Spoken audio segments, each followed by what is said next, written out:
الحمدللہ رب العالمین والعاقبۃ للمتقین والصلاة والسلام علی اشرف الانبیاء والمرسلین اما بعد فاعوذ باللہ من الشیطان الرجیم بسم اللہ الرحمن الرحیم وما ارسلناک الا رحمتا للعالمین صدق اللہ مولانا العظیم۔ ہواؤ سرور عالم کے در کی بات کرو، گھٹاؤ طیبہ کے شام و سحر کی بات کرو، ہٹا دو سر سے میرے دوستو طبیبوں کو، مدینے والے میرے چارہ گر کی بات کرو۔ ظہوری دیکھ کے آیا ہوں جلوے بتا کے، نہ میرے سامنے شمس و قمر کی بات کرو۔ میری زندگی کا مقصد تیرا نام یا محمد ہے، سکون دل کے واسطے تیرا جام یا محمد۔ میں بھٹک رہا تھا یوں ہی بے ثبات یہ جہاں میں، مشکل میں آ کے مجھ کو لیا تھا یا محمد۔ میرے دل کی ہر کلی کو تو نے کیا منور، تیرے نور سے ہے روشن صبح و شام یا محمد۔ میری ہر جفا ہے بڑھ کر تیری ہر وفا ہے اعلیٰ، عاصیوں پہ رحم کرنا تیرا کام یا محمد۔ جھولی کو میری بھر دو حسن و حسین کا صدقہ، ہے فیض تیرا جاری سرعام یا محمد۔ خالد کو بھی عطا ہو قطرہ ہی میں قضا سے، ہوں تیرے در کا ادنا میں غلام یا محمد۔ بے بسم اللہ اسم لادا اے بھی گہنا بھارا ہوں، نال شفاعت سرور عالم چھٹ سی عالم سارا ہوں۔ حدوں بے حد درود نبی تے جیندہ ایڈ پسارا ہوں، میں قربان تنا تو باہو جنہ ملیا نبی سوارا ہوں۔ حمد و صلات کے بعد واجب الاحترام معزز سامعین کرام، عاشقان مصطفیٰ صلی اللہ علیہ وسلم، میرے اسلامی روحانی دینی یقینی بھائیو، السلام علیکم ورحمۃ اللہ وبرکاتہ۔ آپ سب کو جشن میلاد مصطفیٰ صلی اللہ علیہ وسلم مبارک ہو۔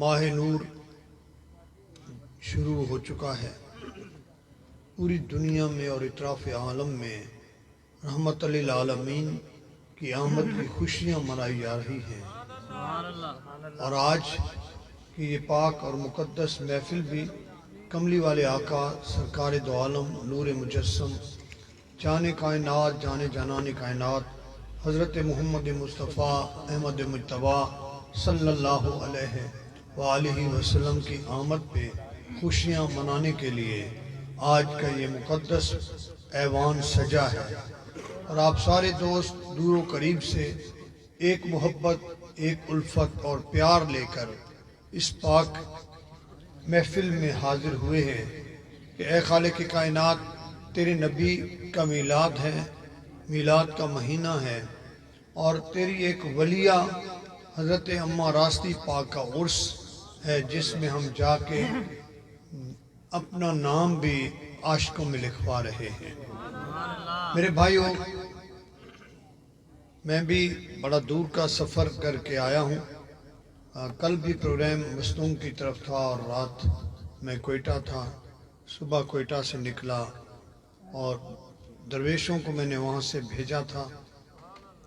کل 3 بجے یہ نکلے تھے اور آج میرا خیال دوپہر کے ٹائم یہاں پہنچے ہیں۔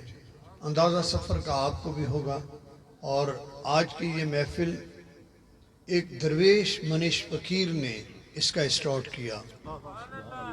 وہ فقیر نہ دولت مند تھا، نہ شاہوکار تھا، نہ امیر تھا، نہ وزیر تھا، بس وہ در باہو کا ایک ادنا سا فقیر تھا۔ اور جس فقیر نے اپنے مرشد کامل کی ایک ادا کو اپنے پلو سے باندھ لیا، اور وہ ادا کیا تھی کہ دنیا کے اولیاء، دنیا کے بزرگوں کو میں نے دیکھا ہے، بڑے بڑے دربار ہیں، بڑے بڑے مقدس ہستیاں ہیں، لیکن انہی کے نام کو جانا پہچانا جاتا ہے، ان کی ماں یا باپ کو کوئی نہیں جانتا، سوائے ان کے جو پڑھے لکھے ہیں، ریکارڈ دیکھتے ہیں، تاریخ پڑھتے ہیں، وہ بتاتے ہیں۔ لیکن جنرل عوام سے اگر پوچھا جائے کہ فلاں ولی کے والد کا نام، والدہ کا نام کیا تھا، تو شاید کوئی نہیں جانتا۔ لیکن سلطان العارفین، برہان الواصلین، قدوۃ السالکین، زبدۃ العاشقین حضرت سخی سلطان باہو نے ٹک یہاں لگایا کہ جس نے میرے دربار پہ آنا ہے اور جس نے مجھ سے فیض حاصل کرنا ہے، پہلے میری مائی باپ کے دربار پہ آئے گا، وہاں سے سفارش ہوگی تو اس کا بیڑا پار ہو جائے گا۔ دیکھیے یہ تاریخ کا ایک اہم حصہ ہے کہ حضرت سلطان العارفین نے اپنے والدہ اور والد کے نام کو اجاگر کرنے کے لیے اور ان کا تاریخ میں حصہ رکھنے کے لیے مخلوق خدا کو تلقین کی کہ آؤ پہلے میری ماں اور باپ کے دربار پہ حاضری دو گے، تم وہاں سے جو امید لے کر نکلو گے میرے مزار تک پہنچو گے نہیں، مراد پہلے پوری ہو جائے گی۔ اور یہ چیز فقیر نے اپنے دامن سے باندھ لی کہ یار جس ولی کو ماں سے محبت ہے، جس ولی کو ماں سے پیار ہے، جس ولی نے ہمیشہ اپنی ماں کا احسان جانا ہے، جتایا ہے، کیوں نہ اس کی ماں کا عرس کروں تو وہ مجھ پر راضی ہو جائے۔ اللہ پاک نے اس درویش فقیر غلام حسین کھرل صاحب پہ اتنا کرم اور فضل کر دیا۔ مجھے یاد ہے کہ ایک چھوٹی سی محفل چکو موڑ پہ ہوا کرتی تھی، اور وہاں بھی میں جاتا تھا، وہاں بھی وہ بلاتے تھے، اور تھے ملنگ فقیر تھے، اور جو فلک شیر کی آنکھوں میں آنسو آ رہے تھے نا، تو مجھے وہ منظر یاد آ رہا تھا کہ یہ درویش آتا تھا اور ساری رات کھرل فقیر کے ساتھ محفل جاری رکھتے تھے، چاہے 5 بندے بیٹھے ہو چاہے 10 بندے بیٹھے ہو، پروگرام جاری رہتا تھا فجر کی نماز تک۔ فجر کی نماز کے وقت ختم پاک ہوتا اور پھر حلوے کا لنگر تقسیم ہوتا اور عوام میں تقسیم کر کے دعا مانگ کے نماز پڑھ کے سب اپنے طرف اپنے گھروں کی طرف رخصت ہوتے۔ تو یہ ایک وقت تھا، محبت کا ایک انداز تھا۔ انہوں نے ساری زندگی بادشاہ سلطان العارفین کی اماں جان کے عرس کے لیے اپنا تن من دھن قربان کیا۔ ایسا بھی تھا کہ کسی وقت ان کے پاس کچھ نہیں تھا، لیکن جب عرس کا دن ہوتا تو غیب سے اللہ مدد فرما دیتا تھا۔ ڈیٹ فکس تھی، انہی تاریخوں میں یکم اور اس دفعہ 2 ہو گئی، وہ میری مجبوری کی وجہ سے، لیکن یہ تاریخ تھی اور فقیر نے اس عرس کو جاری رکھا۔ اور اللہ پاک نے ان کی اولاد کو نوازا اور ان کی اولاد کو یہ نیک کیا، صالح کیا کہ آج تک وہ اپنے والد کی اس سنت کو ادا کیے جا رہے ہیں۔ دعا ہے کہ اللہ تعالیٰ ان بچوں کو اپنے حفظ و پناہ میں رکھے، اور پھر ان کے ساتھ جو ساتھی جڑ گئے، ملک مظہر صاحب جو پیر بھائی ہیں ہمارے، یہ جڑ گئے اور انہوں نے بھی ان کا ساتھ دیا، اور حاجی محمد اکرم صاحب موجود ہیں، انہوں نے بھی بڑا اپنی زندگی میں ان کا ساتھ دیا۔ اللہ تعالیٰ ان کو زندہ رکھے، سلامت رکھے۔ ایسے دوستوں کی محبتوں سے یہ پروگرام آگے چلتے ہیں۔